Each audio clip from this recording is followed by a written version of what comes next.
15/6/66 की। चौथे पेज के मध्यार्ध में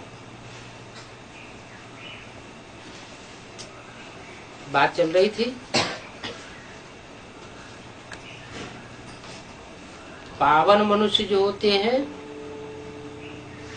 वो सृष्टि को देवताई सृष्टि बनाते हैं। पतित मनुष्य सृष्टि को डेविल बनाते हैं।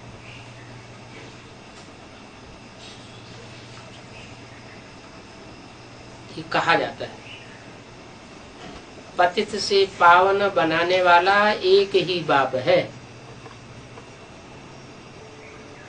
माने एक के अलावा और बाकी सब क्या है?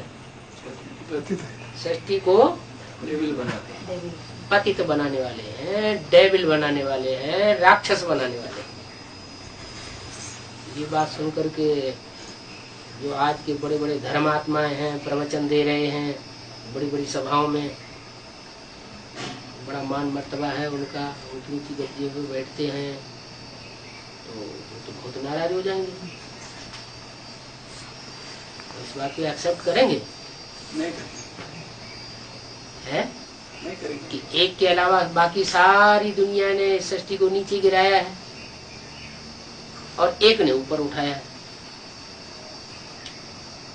अच्छा, वो स्वीकार नहीं करेंगे, नाराज होंगे, आंखें लाल पीली करेंगे, लेकिन कोई प्रूफ देंगे इस बात का कि मनुष्य गुरुओं ने सृष्टि को ऊपर उठाया है? क्योंकि हिस्ट्री मौजूद है, 2500 साल की हिस्ट्री तो मनुष्यों के पास है ही।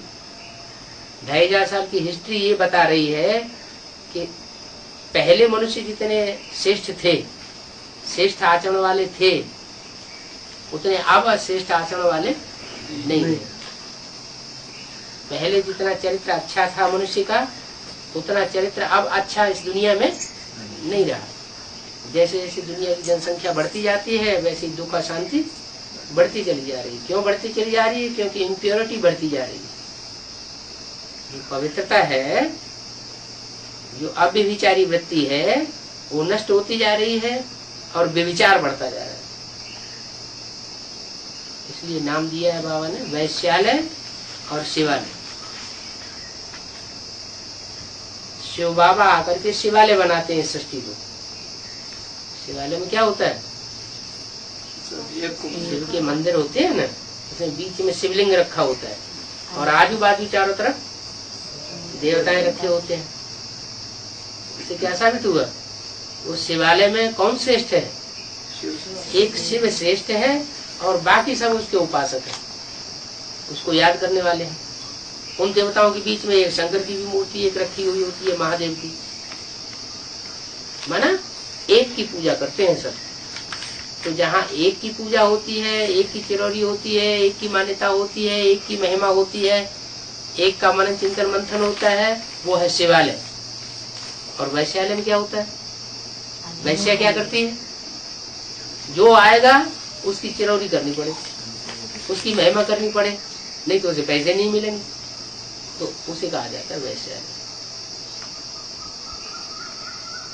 मनुष्य गुरु आकर के सृष्टि को वैश्यालय बनाते हैं और शिव बाबा आकर के शिवालय बनाते हैं। अच्छा ठीक है, ये बात तो हो गई, दुनिया की बात हो गई। अब अंदर आ जाओ। शिव बाबा इस सृष्टि पर आते हैं तो 4 युग है, सत्ययुग, त्रेता, द्वापर, कलयुग। 4 युगों का चक्र घूमता रहता है। तो 4 युग जो है वो एक प्रकार से इस ब्रॉड ड्रामा के 4 सीन हैं।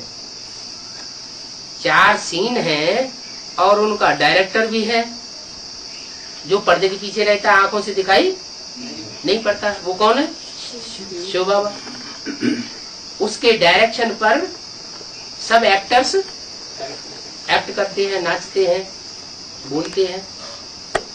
तो 500-700 करोड़ मनुष्य इस सृष्टि के एक्टर्स हैं।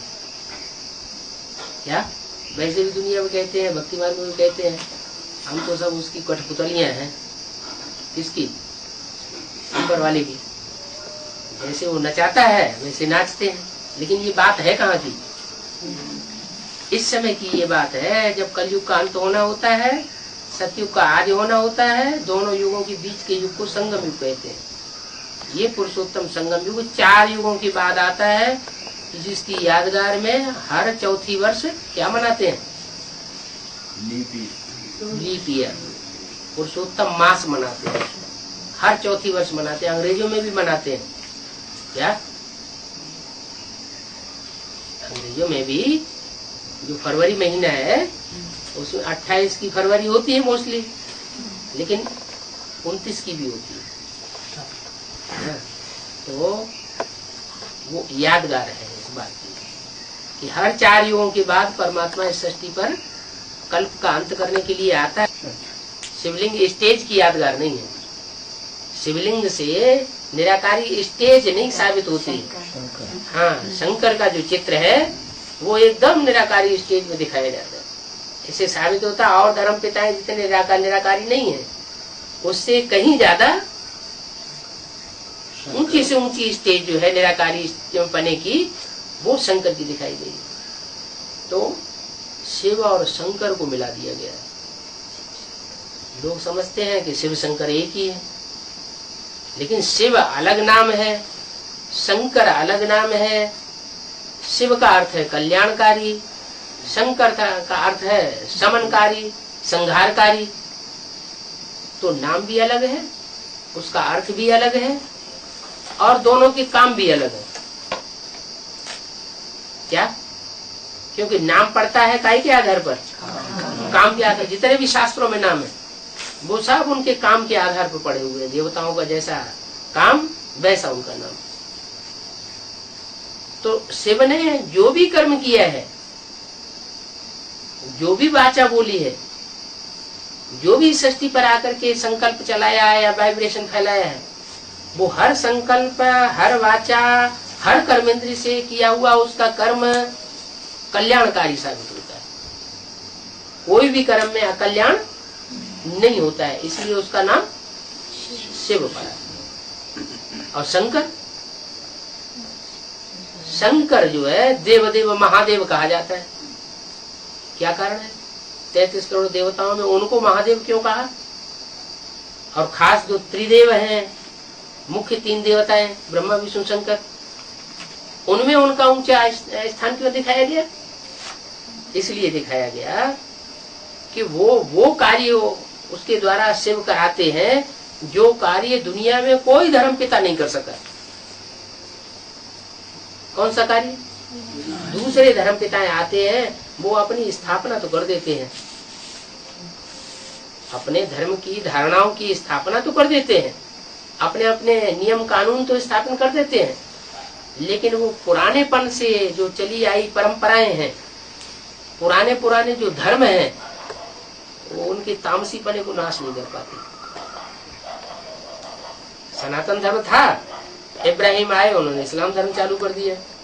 अब इस सृष्टि पर अरब देशों में इस्लाम धर्म भी चालू रहा और भारतीय देशों में यहाँ सनातन धर्म भी चलता रहा।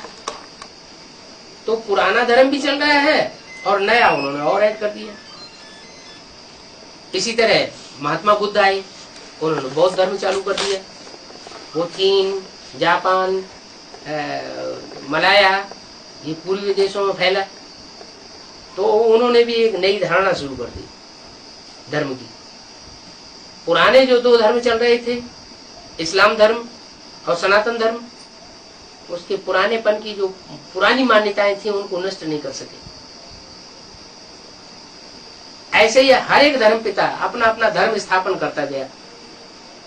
या दूसरे शब्दों में ये कहे, सृष्टि रूपी रंगमंच पर आकर के वो रिपेयर करने वाले टाइम टू टाइम आए सृष्टि को, और उन्होंने मकान की थोपा थापी कर दी।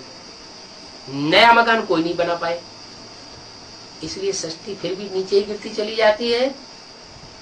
कलयुग के अंत में जब किसी का कोई चारा नहीं रहता, सब थक जाते हैं, तब अंत में वो सुप्रीम सोल आता है और आकर के वो कार्य शंकर के द्वारा कराता है जो कार्य कोई भी धर्म पिता नहीं कर पाया।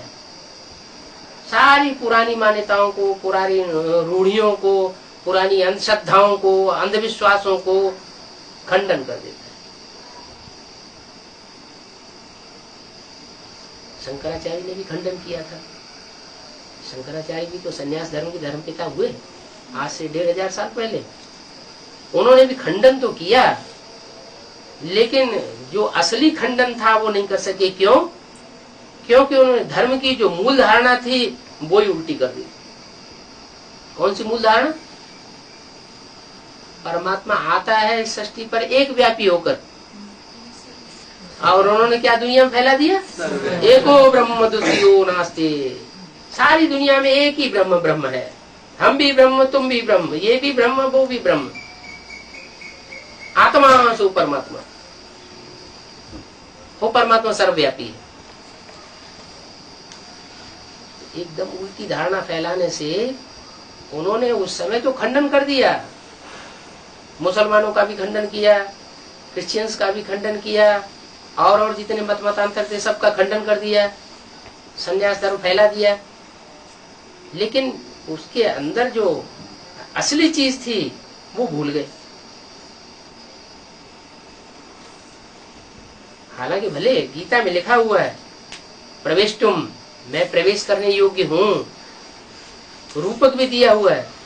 अर्जुन का रथ है, उसमें भगवान ने प्रवेश करके उसकी बागडोर संभाली, लेकिन कोई कुछ समझ नहीं सका। क्योंकि एक तरफ तो शास्त्रों में कह दिया शरीरम प्रथम विद्ये इंद्रियाणि हयान्याहु, शरीर को रथ समझ, इंद्रियों को घोड़ा समझ, और दूसरी तरफ वो रथ का और अर्जुन का रूपक बना दिया, चित्र बना दिया गीता के ऊपर। लोगों को फिर भी समझ में नहीं आया, न शास्त्रकारों को समझ में आया कि ये इंटरप्रिटेशन असली इसका क्या है। अरे शरीर रूपी रथ है, पुरुषार्थ का अर्जन करने वाले जो भी मनुष्य हैं नंबरवार, उनका शरीर रूपी रथ है। शरीर रूपी रथ में भगवान प्रवेश करता है, उनकी इंद्रियों को कंट्रोल करना सिखाता है, वो रूपक है। उन्होंने स्थूल रथ समझ लिया, स्थूल युद्ध दिखा दिया। अब भगवान अगर कोई हिंसक लड़ाई लड़ाता है क्या? आज के जो महात्माएं होते हैं, धर्मात्माएं होते हैं, वो भी हिंसा करना नहीं सिखाते हैं। उनके प्रवचन में कहीं ऐसी बात आती कि हिंसा करो? नहीं। तो भगवान आकर के ऐसी हिंसा क्यों सिखाएगा कि 200 सेनाएं आपस में लड़ मरो, कट मरो, 18 अक्षौणी सेना खलास हो जाए? नहीं, भगवान तो आकर के ज्ञान का युद्ध कराता है, सत्य असत्य का युद्ध कराता है, धर्म अधर्म का युद्ध कराता है। तो अब ये बात साबित होती है कि शंकर के द्वारा सब धर्मों का खंडन कर दिया जाता है। जितने भी धर्म पिताएं हुए हैं उन सब का खंडन होता है। बाहर की दुनिया के धर्म पिताओं का पहले खंडन होगा, मत मतांतर फैलाने वालों का खंडन होगा। पहले ब्राह्मणों की दुनिया के अंदर पहले खंडन होगा। पहले तो अंदर से सुधार होना चाहिए या बाहर से सुधार होगा? मुरलियों में बाबा बता भी दिया, विनाश ज्वाला ऐसे रुद्र ज्ञान यज्ञ कुंड से प्रज्वलित हुई। तो यज्ञ कुंड से जब विनाश ज्वाला प्रज्वलित होगी तो आसपास बैठे जो ब्राह्मण हैं उनको पहले सेक लगेगा कि दुनिया वालों को पहले सेक लगेगा? देवान पहले किसका जलेगा? पहले जो आसपास बैठे हुए उनका देवान जले ना, वो तो पहले पवित्र बने, आत्मा अभिमानी बने। तो यही होता है ब्राह्मणों की दुनिया में। ब्रह्मा के द्वारा जब ब्राह्मण धर्म स्थापन होता है, परमात्मा शिव आकर के जब नई दुनिया की रचना रचता है, तो सब धर्मों में से जो श्रेष्ठ श्रेष्ठ आत्माएं रही हैं, क्या हर धर्म में श्रेष्ठ आत्माएं होती हैं या भ्रष्ट आत्माएं ही होती हैं? हर धर्म में श्रेष्ठ भी होते हैं और भ्रष्ट भी होते हैं। तो भगवान आकर के हर धर्म की श्रेष्ठ श्रेष्ठ आत्माओं को इस आखिरी जन्म में चुन करके इकट्ठा करता है माउंट आबू। क्या? हाँ, सारी आत्माएं ब्राह्मण बनी, लेकिन ब्राह्मणों में भी 9 पुरियां गाई गई।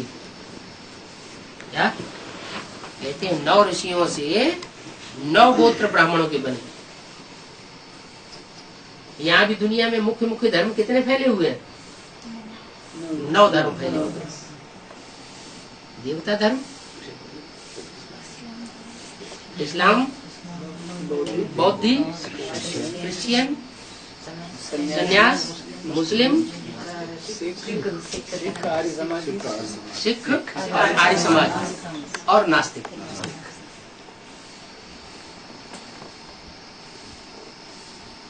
तो दुनिया में ये जो 9 मुख्य मुख्य धर्म फैले हुए हैं, 9-10 धर्म, इन 10 धर्मों से श्रेष्ठ श्रेष्ठ आत्माओं को चुन करके आखिरी जन्म में ब्राह्मण बनाया जाता है। अच्छा, जो भी ब्राह्मण बनेंगे उनमें जो श्रेष्ठ सनातन धर्म के जो होंगे ग्रुप के, जो बौद्धियों से भी ऊपर हैं, क्रिश्चियन से भी ऊपर हैं, इस्लामियों से भी ऊपर हैं, तो वो सनातन धर्म के जो आदि से अंत तक रहने वाले हैं, वो पहले ब्राह्मण सो देवता बनेंगे, या जो दूसरे दूसरे धर्मों से खिंच करके आए हैं वो पहले देवता बनेंगे? जिनके जन्म जन्मांतर के संस्कार होंगे कन्वर्ट न होने के, अपने धर्म में पक्के रहने के, स्वधर्मे निधनम से परधर्मो भयावह, अपने धर्म में पक्का रहना चाहिए, दूसरे का धर्म अच्छा नहीं होता, दुखदाई होता है, दास दासी बना के रखते हैं। तो गीता का ये वचन जिनकी बुद्धि में बैठा हुआ था, वो ही आत्माएं जो सनातन धर्म की पक्की होती हैं और वो ही एक ईश्वर की बात को फॉलो करती है, मुरली के पॉइंट को फॉलो करेंगे और किसी दीदी दादी दादाओं की बात को मानने वाली नहीं होगी।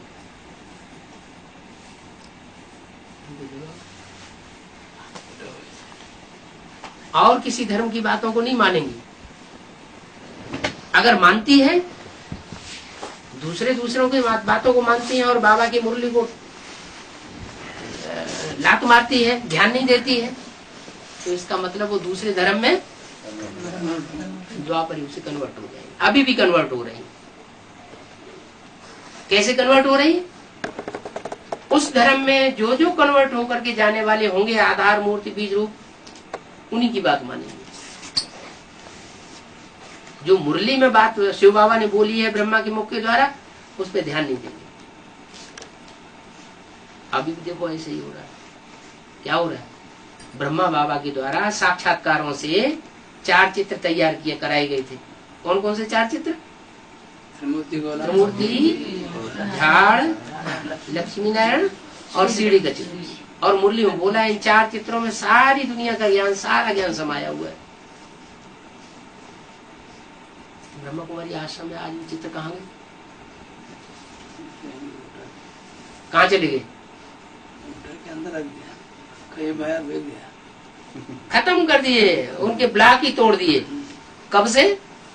जब से एडवांस पार्टी निकली, जिसको वो लोग कहते हैं शंकर पार्टी। नाम किसने डाला? Shankar party, Shankar party, Shankar party. दादी दादा मुरलियों में, अव्यक्त वाणियों में कहीं शंकर पार्टी आई है? शब्द ही नहीं है। बाबा तो कहते हैं जो बाप की भाषा सो बच्चों की भाषा होनी चाहिए। अव्यक्त बाप दादा ने या मुरली में कहीं ये वाक्य आया ही नहीं है, शंकर पार्टी।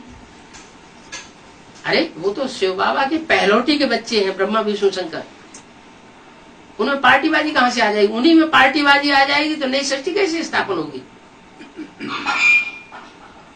वो तो तीनों एक हैं, एक खून की औलाद है, एक दूसरे के पूरक हैं। एक दूसरे के पूरक न बने तो उनकी यादगार में ये तिरंगा झंडा भी न बने। विश्व विजय करके दिखलावे तब होवे प्राण पूर्ण हमारा, झंडा ऊंचा रहे हमारा। ऊपर का कपड़ा लाल है, बीच का कपड़ा सफेद है, नीचे का कपड़ा हरा है। हरा कपड़ा है ब्रह्मा, हरित क्रांति लाने वाले का सूचक। बीच का कपड़ा जो सफेद है वो सात्विक विश्व के पाठ का सूचक है, और ऊपर का लाल का कपड़ा क्रांति का सूचक है। क्या क्रांति कर दी? सब धर्मों का खंडन कर दिया। मुरली बोलते हैं बड़ा भारी रिवोल्यूशन हो जाएगा सारी दुनिया में ज्ञान का। जब सब धर्मों का खंडन होगा तो दूसरे इतने बड़े बड़े जो धर्म नेताएं बैठे हुए हैं, धर्माधीश बैठे हुए हैं, क्रिश्चियंस के बड़े बड़े पोप बैठे हुए हैं, सन्यासियों के बड़े बड़े गद्दी नसीं शंकराचार्य बैठे हुए हैं, मुसलमानों के बड़े बड़े मौलवी बैठे हुए हैं, मुल्ला बैठे हुए हैं, वो चुप रहेंगे क्या? वो तो भयंकर रूप धारण कर लेंगे।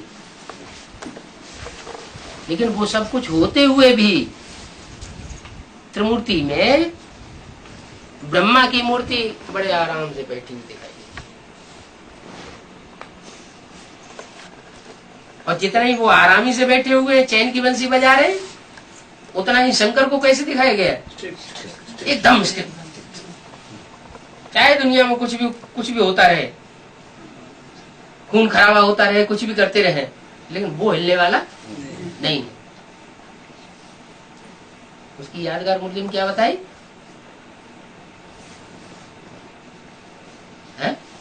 कौन सा घर? अचल घर। तो मिसाल देते ना अंगद का। अंगद ने रावण की सभा में पांव जमा दिया, उन्होंने समझ लिया ये स्थूल पांव। स्थूल पांव की बात थोड़ी है। पांव का मिसाल बुद्धि से दिया जाता है।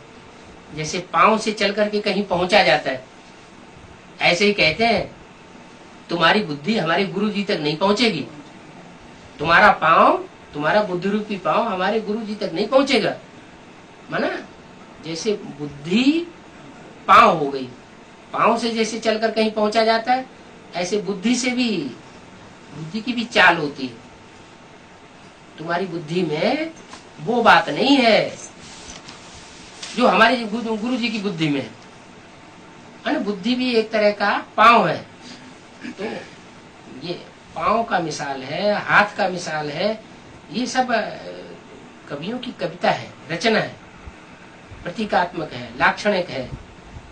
तो वो उसको उन्होंने उल्टा अर्थ उठा लिया है, सीधा सीधा अर्थ उठा लिया है। कोई स्थूल पांव ने रावण की सभा में लगा स्थिर कर दिया, नहीं। बुद्धि से मंथन की हुई जो बात बुद्धि में से निकली, वो बात सरेआम मैदान में घोषित कर दी। और जो घोषणा कर दी उससे एक पल भी टस से मस होने का सवाल ही पैदा नहीं होता। जैसे कोई सच्चे दुकानदार होते हैं तो कहते हैं एकदम, और उनको हिलाते डुलाते रहो, वो नहीं हिलने वाले, न कम करेंगे न ज्यादा करेंगे। तो ऐसे ही जो भी पॉइंट, जो भी वाणी वाचा मुख से निकली, बस उस पर अटल हो गए। इसलिए शंकर को बहुत एकदम निश्चल स्टेज में दिखाया जाता है। निश्चल स्टेज है माने किसी की बात मानने वाली नहीं है। जो मुरली में बोला वही सत्य है, उसी को फॉलो करना है, दूसरी किसी की बात माननी नहीं। और ब्रह्मा ने क्या किया? मुरली में आया, शादी बर्बादी है। ब्रह्मा बाबा से कोई पूछने गए, बाबा बड़ी घर में परेशानी है, खाना पीना मिल नहीं रहा है, भूख मरे जा रहे हैं, इतने बच्चे हैं, ऐसा हो रहा है वैसा। बाबा दिल पगल गया। अच्छा बच्चे शादी कर लो, पवित्र रह के दिखाना, बाबा तो चाहते हैं कोई बच्चा निकले। अरे जब ऐसा ही होना होता तो बाबा को मुरली में कहने की क्या दरकार थी? शादी बर्बादी। अब दुनिया विनाश के कगार में खड़ी हुई, इससे कोई फायदा नहीं है सृष्टि बढ़ाने से। अब तो ये सृष्टि खलास होने का टाइम आ गया। तो बाबा तो परमिशन दे देते। ढेर लोगों की गंधर्व विवाह हुए पड़े हैं, शादियां हुई पड़े हैं। लेकिन जो शंकर का पार्ट है वो इस तरह का नहीं है। मुरली में जो बोला बस उसी बात पर चलना है। चलना है तो चलो, न चलना हो तो न चलो। मकान बनाने वाली बात, बाबा से बच्चे पूछते थे जाके, बाबा बहुत परेशानी हो रही है, घर तो बहुत टूटा फूटा है, रिपेयर करने से तो नहीं चलेगा, हम बहुत परेशान हो रहे हैं, बहुत तकलीफ हो रही है। थोड़ा तकलीफों का वर्णन किया, बाबा का दिल पिघल गया। अच्छा बच्चे एक मकान बना लो, उसमें एक कमरा गीता पाठशाला के लिए छोड़ देना। जैसे दिल्ली के माथुर साहब से बाबा ने बोला था, मुरली में बोला, तो माथुर साहब ने एक बड़ी बिल्डिंग दिल्ली में ग्रेटर कैलाश में बना के तैयार खड़ी कर दी। बाद में थोड़े दिन गीता पाठशाला चली, गीता पाठशाला गई भूल और बस वो दुनियादारी में बह गई। तो बाबा जो बात बोलते थे कि अभी बच्चे प्रॉपर्टी नहीं बनानी है, अभी तो दुनिया का विनाश होने वाला है, बिल्डिंगें अब खड़ी करना, ये तो माया का पंप एंड शो है, इससे फायदा होने वाला नहीं है। तुम्हें ज्ञान का विस्तार प्रचार प्रसार करने के लिए अगर चाहिए तो आगे चल के ढेर मकान अपने आप मिलते रहेंगे, इसकी चिंता नहीं करनी है। और बाहर की दुनिया में तो तुम्हारी स्थापना होनी नहीं है, तुम्हारी स्थापना सारी माउंट आबू में होनी जाके तपस्या भूमि में। तपस्या से ही दुनिया चेंज होगी। तपस्या के बल से अगर शंकर विश्वनाथ बन जाते हैं तो तुम तपस्या के बल से तो आप अपने जन्म जन्मांतर चेंज नहीं कर सकते हो, परिवर्तन नहीं कर सकते हो। सारी दुनिया तुम चेंज कर सकते हो संगठित पावर से। जो पार्ट है शंकर का वो है स्ट्रिक्ट पार्ट। ब्रह्मा की लूजनेस से क्या हुआ कि जितने भी विधर्मी आत्माएं थी ब्राह्मणों की दुनिया की, दूसरे दूसरे धर्मों से इकट्ठी हुई, वो सारी ब्रह्मा की रहबरी में पलने लगी। और जो पक्का ग्रुप था वो यज्ञ के आदि में ही चला गया। राम और राम के फॉलोअर्स जितने भी थे वो चले गए सूर्यवंशी। वो 68 में जब ब्रह्मा का शरीर छूटता है तो वो राम वाली आत्मा और राम के फॉलोअर्स सीधे सारे आने लगते हैं। अब उनकी चलन और जो ब्रह्मा को बहुत फॉलो करने में बड़े एक्सपर्ट थे, माँ को मनाने में बड़े एक्सपर्ट थे, रिझाने में बड़े एक्सपर्ट थे, उनके संस्कार नहीं मिलते। तो सन 76 से जैसे ही वो एडवांस पार्टी शुरू होती वैसे ही उसका विरोध करना शुरू कर देते हैं। शंकर पार्टी नाम शुरू हो गया।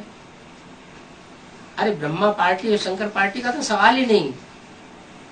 ब्रह्मा की जो सोल है, जो शीतल पार्ट बजाने वाली है, ब्रह्म माने बड़ी और माँ माने माँ, बड़ी माँ, सृष्टि की सबसे बड़ी से बड़ी माँ, जिसने बहुत सहनशीलता का पार्ट बजाया, इतना सहनशीलता का पार्ट बजाया चरम सीमा का कि बच्चों ने उनका हार्ट फेल कर दिया। क्या इसकी यादगार शास्त्रों में है। महाभारत में लिखा हुआ है कि कृष्ण के पांव में किसी बहेलिये ने तीर मारा, खलास हो गए। ये बुद्ध रूपी पांव है। बुद्ध रूपी पांव में किसी बच्चे ने ऐसी बात, तीर जैसी बात कह दी जिसके आधार पर उनके शरीर छूट गया, हृदय में दर्द हुआ। जब तक डॉक्टर आया तब तक शरीर छोड़ दिया। तो ये बात सारी शास्त्रों की है जो अभी इस समय ब्राह्मणों की दुनिया में चल रही है कि ब्रह्मा की रहबरी में कीड़े मकोड़े जैसी आत्माएं दुखदाई वो उनकी गोद में पलती रही। दुनिया में भी देखा जाता है। माताएं इतनी मातृ वात्सल्य वाली होती है कि कैसा भी बच्चा गंदे से गंदा क्यों न हो, गंदे कर्म करने वाला क्यों न हो, तो भी चोर डकैती क्यों न हो, तो भी उस बच्चे को अपनी गोद से अलग करना नहीं चाहिए। और बाप स्ट्रिक्ट होता है। तो जितने भी विधर्मी आत्माएं थी जो दूसरे दूसरे धर्मों में कन्वर्ट होती रही भारतवर्ष की, क्योंकि भारत के हिंदू ही दूसरे धर्मों में हमेशा कन्वर्ट हुए। दूसरे धर्म के लोग कभी कन्वर्ट नहीं हुए, हिंदू नहीं बने। अभी लास्ट के 100 साल को छोड़ करके जब से आर्य समाजी आए, और ये आर्य समाज में तो वो आत्माएं हैं जो जन्म जन्मांतर दूसरे धर्मों में कन्वर्ट होती रही, कहीं भी उनको सुख नहीं मिला। तो अंत में जब आर्य समाज के मुखिया वो महर्षि दयानंद आए तो उन्होंने खुली छूट दे दी कि कोई भी धर्म का आकर के हिंदू बन सकता है। तो जो जन्म जन्मांतर दूसरे धर्मों में कन्वर्ट होती रही थी, किसी धर्म में उनको सुख नहीं मिला, हर धर्म को लात मारती रही, दूसरे धर्म में कन्वर्ट होती रही, वही कच्ची कन्वर्ट होने वाली आत्मा है, फिर आर्य समाजी बन जाती है अभी आखिरी 100 वर्ष में। अब वो कच्ची कन्वर्ट होने वाली आत्माएं जो हैं, जिनमें कोई दम ही नहीं है, उनकी फिर सरकार बनी हुई है, कौरव गवर्नमेंट। क्या सरकार चलेगी? बाबा ने आकर के सिखाया था राजयोग, राजयोग से राजाओं की सृष्टि चलाई थी, और इन्होंने प्रजातंत्र शासन चला दिया। प्रजातंत्र शासन, प्रजा तो भेड़ बकरी जैसी चाल की होती है, वो प्रजा क्या राज्य करेगी? जो श्रेष्ठ आत्माएं हैं वो इंडिया की, वो जो जहीन आत्माएं हैं, वो तो सारी विदेशों में जा रही है, विदेशों में जाकर खुट्टे बर्दारी कर रही है।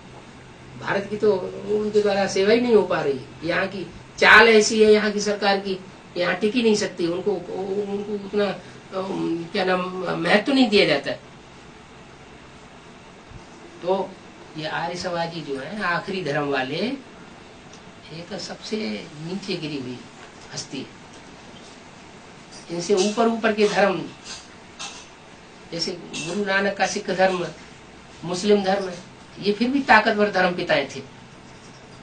तो ये जितने भी मनुष्य गुरुओं के द्वारा स्थापन किए हुए धर्म हैं, और उन धर्मों से निकली हुई जो ब्राह्मण बनी हुई आत्माएं हैं, वो सब ब्रह्मा की रहबरी में गोद में पलती रही।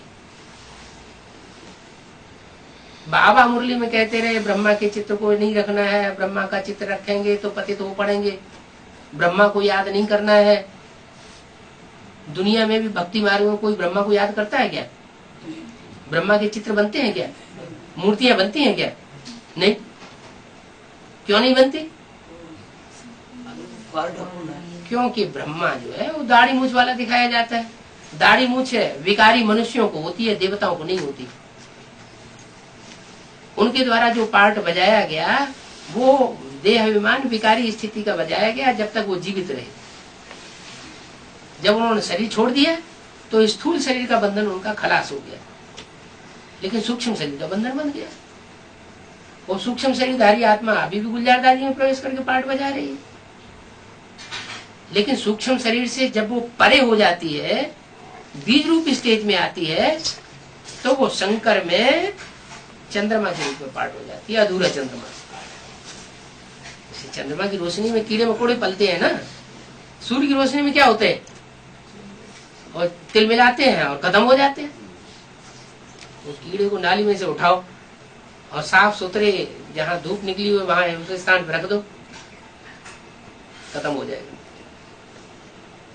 ऐसे ही जो कीड़े मकोड़े जैसी आत्माएं हैं, वो ब्रह्मा की गोद में जो पालना लेती रही और ब्रह्मा उनको सहन करते रहे, वो उनकी लीनेंसी थी, वो माता की मजबूरी थी, कमजोरी थी। इसलिए वो माता के ऊपर हावी हो गए। अब ब्रह्मा बाबा की शरीर छोड़ने के बाद वही ब्रह्मा कुमारी आश्रम के ऊपर काबिज हो गए।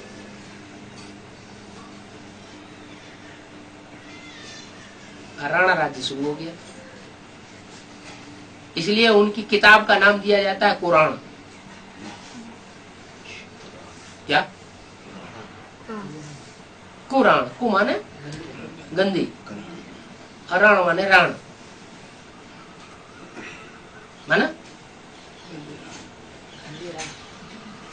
वो जो धर्म जिनमें व्यभिचार फैला है, उन धर्मों में सबसे मुख्य और पहला धर्म है इस्लाम धर्म, जहाँ स्त्रियां अनेक अनेक शादियां करती हैं। एक पति मर गया, दूसरी कर ली, तीसरी कर ली, चौथी कर ली, कितने कितने चेंज करती रहती हैं शौहर। तो उनको कहते हैं कुरान का शासन। वो भी एक शास्त्र है। शास्त्र माना शासन करने वाला ग्रंथ। अपने भारत का शास्त्र कौन सा है? श्रीमद् भगवत गीता। गीता माना गीत, ज्ञान का गीत। कौन सा गीत? जो भगवान ने गाया। श्रीमद् भगवत गीता, भगवान की गाई हुई गीता। तो भगवान जिस गीता का गायन कर रहा है, उस गीता को आज मनुष्यों ने पूरा ही खंडन कर दिया। कैसे? गीता सुनाई थी निराकार परमपिता परमात्मा शिव ने, श्रेष्ठ पुरुषार्थ का अर्जन करने वाले अर्जुन के रथ में प्रवेश करके, क्या जिसके रथ में, शरीर रूपी रथ में प्रवेश करके वो सुप्रीम सोल निराकार ने पार्ट बजाया, वो रथ था कौन सा रथ? शंकर, महान ते महान देवता, महादेव। और उसमें तीसरे नेत्र के रूप में शिव नेत्र जिसे कहा जाता है, शिव नेत्र के रूप में वो शिव ने प्रवेश करके पार्ट बजाया, ज्ञान की वाणी को क्लैरिफिकेशन दिया। तो वो क्लैरिफिकेशन, वो गीता ज्ञान अमृत कहा जाता है। इसलिए मुरली में बोला है, जो ब्रह्मा के मुख से मुरली बोली उसमें बोला है, अभी ज्ञानामृत नहीं कहेंगे, अभी गीता को गीता ज्ञानामृत नहीं कहेंगे। क्यों नहीं कहेंगे? क्योंकि अमृत मंथन करने से निकलता है। सागर मंथन हुआ ना, तो उसमें से क्या निकला? अमृत कलश निकला। तो ये भी जो मुरलियां सुनाई गई हैं ब्रह्मा के मुख से, ये अमृत नहीं है। जो मुरलियां सुनाई गई हैं ब्रह्मा के मुख से, उसको फिर मंथन किया जाए, दिमाग में घोटा जाए। तो उस घोटने की यादगार जो है, मनन चिंतन मंथन की यादगार जो है, वो कौन सी देवता की दिखाई जाती है? कैसे? भजे कह दिया शंकर की, हर बात को शंकर में घुसेड़ देते हैं। नीलकंठ, नीलकंठ से क्या मतलब? नीलकंठ तो विष पिया तो गला नीला पड़ गया, इससे क्या कनेक्शन? गंगा जी दिखाई जाती है जटाओं में। ज्ञान गंगा जो है वो उनकी जटाओं में, माने सर के अंदर दिखाई गई। माने सर में ही तो मनन चिंतन मंथन चलता है। तो जो मुरलियां ब्रह्मा के मुख से सुनाई गई, उन मुरलियों को कोई ब्राह्मण बच्चा निकला जिसने उसको सारा हृदयंगम किया और मनन चिंतन मंथन करके उसका सार निकाला, जिसको कहते हैं गीता ज्ञानामृत। अब ये एडवांस पार्टी से गीता ज्ञानामृत निकल रहा है। ये अमृत को जो चाखेंगे सो अमरनाथ के बच्चे क्या बनेंगे? अमर देवता बनेंगे। वो ही बन सकते हैं अमर देवता। और जो इसका टेस्ट नहीं लेंगे वो देवता नहीं बन सकते। नई दुनिया आने वाली है, उस नई दुनिया में जो शैव संप्रदाय है, शिव के पक्के फॉलोअर, वो कही जाती है रुद्रमाला। रुद्रमाला रौद्र रूप धारण करने वालों की बात। जब सीधी उंगली से काम नहीं निकलता है तो भगवान को विकराल रूप धारण करना पड़ता है। तो रुद्रमाला है विकराल रूप। रुद्र उनका मुखिया है, रुद्र कहा जाता है शंकर को। तो वो तांडव नृत्य करता है। नाम क्या दिया? तांडव। क्यों?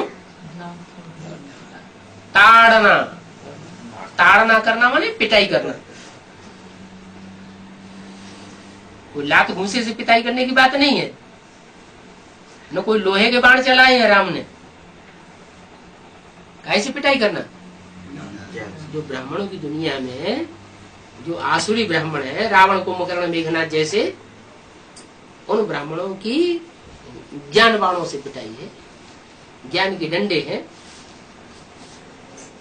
वो ही ज्ञान की बातें हम सुनते हैं तो हमें बड़ी अच्छी लग रही है।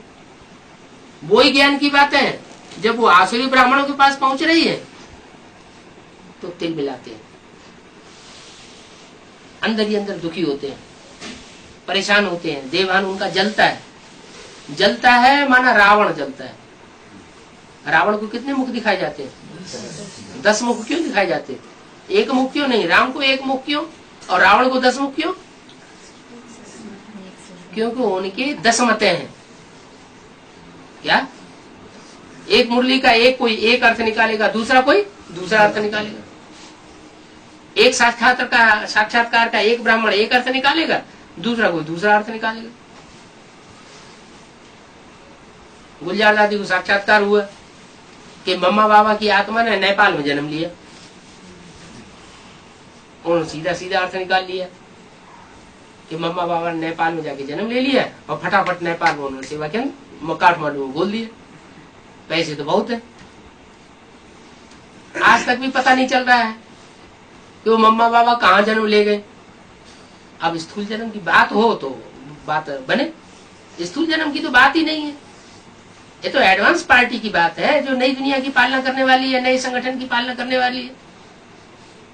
उस एडवांस पार्टी के अंदर ब्रह्मा की सोल ने ज्ञान चंद्रमा के रूप में शंकर के मस्तक में प्रवेश करके जन्म ले लिया। ये बुद्धि रूपी पेट से जन्म की बात है कि स्थूल जन्म की बात थोड़ी है। अधूरा चंद्रमा क्यों दिखाते हैं? अधूरा चंद्रमा इसलिए दिखाते हैं कि कृष्ण की सोल अभी भी पढ़ाई पढ़ रही है। वो कोई पढ़ाई पढ़ाने वाली नहीं है, अधूरी है। अभी फाइनल परीक्षा पास नहीं हुई। जब फाइनल परीक्षा पास हो जाएगी तो उस समय संपूर्ण चंद्रमा बन जाएगा। एक तरफ संपूर्ण चंद्रमा अस्त होता है और दूसरी तरफ सूर्य उदय होता है। पूर्णमासी क्या होता है? पूर्णमासी के अगले दिन क्या होता है? पूर्णमासी होती है जिस रात में, तो पूर्णमासी का पूरा चंद्रमा निकला और जब अस्त होता है तो चंद्रमा पूरा चंद्रमा इधर अस्त हुआ, उधर संपूर्ण सूर्य निकल पड़ा। उससे पहले अधूरा चंद्रमा होता है। तो अभी वो ब्रह्मा की सोल जो है अधूरा पार्ट बजा रही है। जो भी पार्ट बजा रही है, चाहे गुलजार दादी में, वो समझते हैं भगवान आकर के पार्ट बजा रहे हैं, भगवान शिव प्रवेश करते हैं। अरे मुरली में तो बोला मैं सूक्ष्म बतवासी ब्रह्मा में आता ही नहीं हूं, मैं तो साकार शरीर में प्रवेश करता हूं, पतित तन में आता हूं, पतितों को आकर के पावन बनाता हूं। सूक्ष्म बतवासी तो फरिश्ते होते हैं। फरिश्ता को पतित कहेंगे क्या? नहीं, न उसको पतित कहेंगे न पावन कहेंगे। तो परमात्मा शिव आकर के गुलजार दादी के द्वारा ज्ञान नहीं सुनाते हैं, क्योंकि उन्होंने तो बोल दिया, मैं जिस तन में भी प्रवेश करूंगा उसका नाम ब्रह्मा रखूंगा। तो गुलजार दादी को कोई ब्रह्मा कहता है क्या? कोई नहीं कहता। गुलजार दादी जो है उनका तो चेहरा मोहरा ही बदल जाता है। ब्रह्मा का चेहरा मोहरा बदलता था क्या? उनको झटका लगता था क्या? नहीं। आत्माओं की प्रवेशता में, मनुष्य आत्माओं की प्रवेशता में और शिव की प्रवेशता में बहुत अंतर है। शिव का दिव्य जन्म होता है, सहज रूप में प्रवेश कर जाता है, और मनुष्य आत्माएं जो है वो सहज रूप में प्रवेश नहीं करती, झटका मार करके प्रवेश करती है, क्योंकि सूक्ष्म शरीर में ज्यादा ताकत होती है। मनुष्य आत्माएं मान मर्तबा लेना चाहती है, लेने वाली होती है, इसलिए ब्रह्मा की सोल को मर्तबा चाहिए। वो बुलाने से आती है, आह्वान किया जाता है उनका। पहले से तिथि तारीख निश्चित होती है, जैसे बड़े आदमियों की तिथि तारीख निश्चित होती है आने जाने की। शिव तो साधारण रूप में आता है, कब आया कब चला गया पता ही नहीं चलता। अचानक प्रवेश करता है, अचानक चला जाता है। तो ये जो गुलजार दादी के द्वारा पार्ट बज रहा है वो तो मनुष्य आत्माओं में श्रेष्ठ आत्मा कृष्ण की सोल प्रवेश करके धारणा की वाणी चला रही है। वो धारणा की वाणी और कोई मनुष्य आत्मा इतनी सुंदर वाणी नहीं चला सकती। लेकिन फिर भी मनुष्य आत्मा की सुनाई हुई वाणी कितनी भी अच्छी हो, पढ़ने में कितनी अच्छी लगे, कितनी भी सुनने में अच्छी लगे, लेकिन सुनने वालों की जो स्थिति है वो नीचे ही जाएगी। क्या? सुनने वालों की स्थिति ऊपर नहीं जा सकती। इसलिए सन 68-69 से वाणियां चल रही हैं, अव्यक्त वाणियां। कितने साल हो गए हैं? 33 साल, 36 साल हो गए। तथाकथित ब्रह्मा कुमार कुमारियों की धारणा नीचे गिर रही है, ऊपर उठ रही है, और ये नीचे गिरती चली जा रही है। क्योंकि मनुष्य आत्मा जो है वो वाणी चला करके अथवा कर्म करके अथवा वाइब्रेशन फेंक करके सृष्टि का उत्थान नहीं कर सकती। मनुष्य आत्माओं से दुनिया का पतन होता है, उत्थान नहीं हो सकता।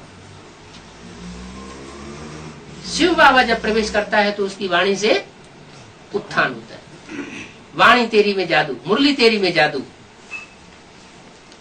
शास्त्रों में जिक्र आया ना कि कृष्ण की मुरलियां बजती थी तो गोपियां भाग खड़ी होती थी। जिसने एक आंख में काजल लगाया हुआ होता था और दूसरी आंख में काजल लगाना ही भूल जाती थी। इतना आकर्षण था। ये आकर्षण किस बात का था? इम्प्योरिटी का। इम्प्योरिटी का आकर्षण नहीं होता है, हमेशा पवित्रता खींचती है, पवित्रता आकर्षण करती है। इम्प्योरिटी कभी आकर्षण नहीं करती। इसलिए सृष्टि में सबसे ज्यादा पवित्र है शिव। वो शिव जब इस सृष्टि पर आता है तो सारी दुनिया को अपनी तरफ आकर्षित करता है। इसलिए उसकी जो फर्स्ट क्लास रचना है उसका नाम पड़ता है कृष्ण। कौन? सतयुग में जो बच्चा पैदा होगा, पहला प्रिंस, उसका नाम क्या होगा? कृष्ण। और उसको जन्म देने वाला कौन होगा? जो विश्वनाथ होगा, जो सारे विश्व के ऊपर कंट्रोल करने वाला होगा, वो उसका पिता होगा, तो वो उसको जन्म देने वाला होगा। इसलिए शंकर को दिखाते हैं शास्त्रों में, कृष्ण को छोटे बच्चे के रूप में, और शंकर को आके उसको वरदान देते हुए दिखाते हैं। वो पिता है, वो बच्चा है। ये दो ही आत्माओं का सारा खेल है सृष्टि रूपी रंगमंच पर, राम और कृष्ण। राम बाप को कहा जाता है, कृष्ण बच्चे को कहा जाता है। कृष्ण वाली सोल बच्चा बुद्धि का पाठ बजाती है। इतनी मुरलियां चली कराची से लेकर के और माउंट आबू तक, सन 68 तक, और उन मुरलियों के मर्म को ब्रह्मा की सोल समझ नहीं सकी। अगर समझा होता तो सन 66 में ये घोषणा नहीं करते कि सन 76 में दुनिया का विनाश हो जाएगा। राष्ट्रपति को भी मेमोरेंडम लिख करके दे दिया था उस समय। जो पुराने 4 चित्र हैं उनमें भी वो बात छपी हुई है कि सन 76 में पुरानी दुनिया का 10 वर्ष में विनाश हो जाएगा और नई दुनिया स्थापन हो जाएगी। जबकि मुरली में साफ बोला गया है, विनाश ज्वाला रुद्र ज्ञान यज्ञ कुंड से प्रज्वलित हुई। यज्ञ कुंड से विनाश ज्वाला प्रज्वलित होगी तो बाहर की दुनिया में विनाश होगा या अंदर पहले विनाश होगा? ब्राह्मणों की दुनिया में सन 76 में विघटन शुरू हो गया। जो भी ज्वाला निकली, वो ज्वाला में जो आसुरी ब्राह्मण हैं उनका देहभान नष्ट होने लगा। वो अंदर से कच्चे पड़ने लगे। बाहर से भले चिल्लाते रहे अल्लाह अकबर, अंदर से बिल्कुल खोखले हैं, ज्ञान व्यान कुछ है नहीं, अंदर से वो पावर ही नहीं है, तो बाहर की आवाज काम नहीं करती है। भगवान के पास अंदर की आवाज पहुंचती है, बाहर की आवाज पहुंचती है? अंदर की याद पहुंचेगी। तो बाबा भी कहते हैं तुम योग लगाना बंद करो, क्या करो? याद करो, शिव बाबा को याद करो। जो चीज आंखों से देखी जाती है, बुद्धि से समझी जाती है, वो फिर याद आती है। तो तुम भी शिव बाबा के स्वरूप को पहचानो। शिव बाबा इस सृष्टि पर आकर के नई सृष्टि बना रहा है, सृष्टि को परिवर्तन कर रहा है, तो उसको पहचानो और पहचान करके, जान करके फिर उसको याद करो। कैसे जाने, कैसे पहचाने? मुरली में सारी बातें बताई हुई है। ब्रह्मा के द्वारा जो ब्रह्म वाक्य बोले गए हैं, उन ब्रह्म वाक्यों में, उस वेदवाणी में सब कुछ बताया गया। कहते हैं वेद किसके मुख से निकले? ब्रह्मा के मुख से निकले। तो ब्रह्मा के मुख में क्या कोई मशीन रखी थी जो वेद बन के निकलने लगे? नहीं, परमात्मा शिव ने उस मुख में प्रवेश किया और प्रवेश करने के बाद जो वाणी चलाई वो मुरली कही गई। मुरली नाम क्यों दिया? नगाड़ा नाम क्यों नहीं दिया? क्योंकि ब्रह्मा के मुख से मीठी मीठी वाणी सुनाई। दुनिया में भी षष्ठी रची जाती है तो माँ पहले बच्चों की पालना करती है कि बाप करता है? माँ करती है। माँ का रूप वात्सल्यमयी रूप होता है, प्यारा रूप होता है, सहनशील रूप होता है।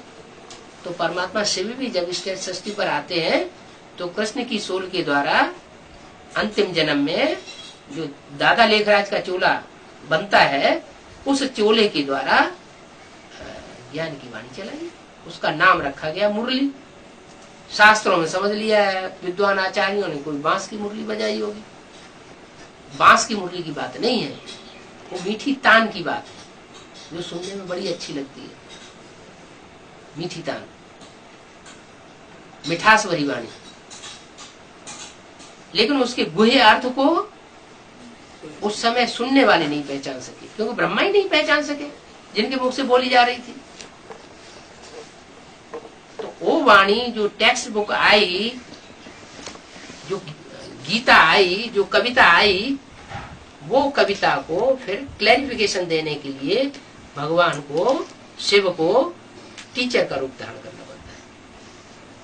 तो टीचर का रूप धारण करने के लिए वो बताता है कि मैं एक ही शरीर के द्वारा बाप भी बनता हूँ, तुम्हारा टीचर भी बनता हूँ और सदगुरु भी बनता हूँ। एक ही शरीर है जिसके द्वारा बाप बनकर मैं तुम्हें मुक्ति और जीवन मुक्ति का वर्षा देता हूँ। मुक्ति माना दुख दर्दों से मुक्ति। इस दुनिया के जो दुख दर्द हैं, तुम अपने मन के अंदर ऐसे फील करने लगो कि ये दुनिया के दुख कुछ भी नहीं। भले दुनिया में दुख दर्द बढ़ते जाएंगे, लेकिन तुम्हारी अवस्था ऊंची उड़ती चली जाए, जैसे दुख दुख है ही नहीं। तो वो हुई मुक्ति। और जीवन मुक्ति, शरीर भी रहे और शरीर रहते हम सुख भोगे, दुख न भोगे, वो है जीवन मुक्ति। तो ये वर्षा मैं तुम्हें इस जीवन में दे करके जाता हूं। क्या ये काम और कोई धर्मपिता नहीं करता। मुक्ति, जीवन मुक्ति कोई धर्मपिता नहीं दे करके जाता। वो खुद भी मर जाते हैं, इसी सृष्टि पर जन्म मरण के चक्कर में आते रहते हैं, नीचे गिरते रहते हैं, और सारी सृष्टि भी नीचे गिरती रहती है। इसलिए बोला कि पतित से पावन बनाने वाला एक ही बाप है, और वो है निराकारी। जो निराकारी जितना होगा, निराकारी माने अपनी आत्मा को ज्योति बिंदु समझने वाला। नहीं तो सुबह से शाम तक आदमी की बुद्धि में क्या रहता है? मैं इतना बड़ा शरीर हूं। राजा होगा तो बुद्धि में मैं राजा हूं। ऑफिसर होगा, मैं इतनी ऊंची कुर्सी पे बैठा हूं, इतना बड़ा ऑफिसर हूं। प्रधानमंत्री होगा तो बुद्धि में होगा मैं प्रधानमंत्री हूं इस देश का। बैगर होगा तो सड़क पर बैठा हुआ है, वो बैगर हूं। कोई ने लात मार के चला गया, जो पैसे हैं रखे हुए वो भी उठा के चला जाए कोई बच्चा, क्या करेगा? तो वो तो छोटा बनकर के आता है, छोटा बनकर के आता है, उसकी इसलिए उसको बैगरी रूप में दिखाया जाता है। इसको संघर्ष, बैगरी पार्ट, ब्रह्मा कुमारियां भी नाम दिया है। क्या बैगरी पार्टी है, उसके पास कुछ भी नहीं है। क्या अब ये पता नहीं तुम लखपति करोड़पति अरबपति बने हो तो तुम भीख भीख मांग मांग करके बने हो, दुनिया की लूट खसोट करके बने हुए। अगर मुसलमान बहुत धन संपत्ति वाली दुनिया में बने हैं तो कौन से देश के ऊपर आक्रमण करके बने? भारत के ऊपर आक्रमण करके तब बने धनवान। अगर अमेरिका इतना धनवान बना बैठा है तो लूट के बना है, जोर जबरदस्ती से बना है, या पसीने की कमाई खा के बना है? लूट के बना है। तो बाप बताते हैं कि बच्चे अब मैं तुम्हें ऐसी जिंदगी जीना सिखाता हूं कि तुम्हें सतयुग में कोई काम नहीं करना पड़ेगा। क्या सुबह से शाम तक घूमो फिरो, मस्ती मारो, चित्रकारी करो, संगीत में मस्त रहो, डांस करो, आज के ऑफिसर्स भी क्या चाहते हैं? बस क्लब में बने रहे, 24 घंटे मस्ती मारे। ऑफिसों में जो ऑफिस में काम करने वाले हैं वो भी क्या चाहते हैं? जल्दी से छुट्टी हो, घर भागे।